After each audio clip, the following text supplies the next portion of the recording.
Assalamualaikum warahmatullahi wabarakatuh. Annyeonghaseyo yorobun. Pada kesempatan kali ini kita akan belajar partikel hago. Apa itu hago? Mari simak penjelasan berikut ini.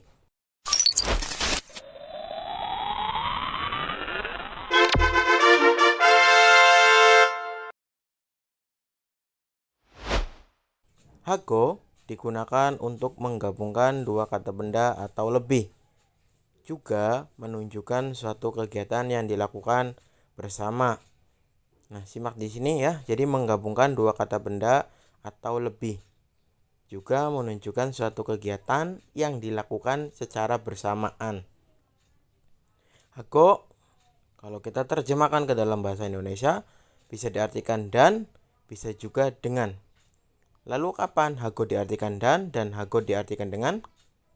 Yang pertama, hago diartikan dan apabila rumusnya kata benda, hago kemudian kata benda lagi. Dengan kata lain, hago diapit oleh dua kata benda. Kata benda yang pertama di depannya dan kata benda yang kedua di belakangnya.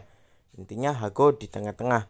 Maka hago tersebut bisa diartikan dan.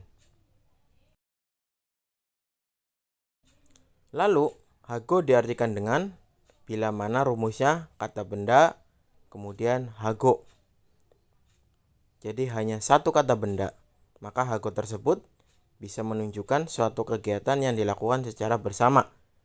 Kalau diterjemahkan ke dalam bahasa Indonesia bisa diartikan dengan kata benda atau dengan kata bendanya nanti ya, seseorang atau yang lain dengan kata benda itu.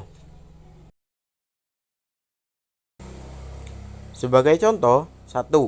Beli buah dan sayur. Yang perlu kita ketahui pertama adalah strukturnya dulu, di mana beli itu predikat, buah dan sayur adalah objeknya. Kita cari dulu buah atau sayur. Saya terjemahkan sayur dulu. Kalau cari di kamus maka akan menemukan kata ceso, kemudian dan di sini kita pakainya hago, dan buah kalau kita cari di kamus akan menemukan kata guail. Nah, al di sini sebagai penanda objek, maka tersusun guairel. Setelah itu membeli, kalau kita cari di kamus maka akan menemukan kata sada. Jadi kalimatnya sudah, kalau kita rubah ke dalam bentuk formal dulu, sada akan berubah menjadi samnida. Nah, kalimat dari beli buah dan sayur dalam bentuk formalnya ialah ceso hago guairel samnida. Nah, sada tadi kalau kita rubah ke dalam bentuk informal akan berubah menjadi sayo. Jadi kalimat beli buah dan sayur dalam kalimat informal ialah ceso hago guairel sayo. Nah, itu untuk penjelasan hago yang artinya dan. Lalu kita artikan hago yang artinya dengan. 2. Beli buah dengan teman. Nah, di sini dapat dikutip bahwa Anda membeli buah bersama dengan teman atau dengan teman ya.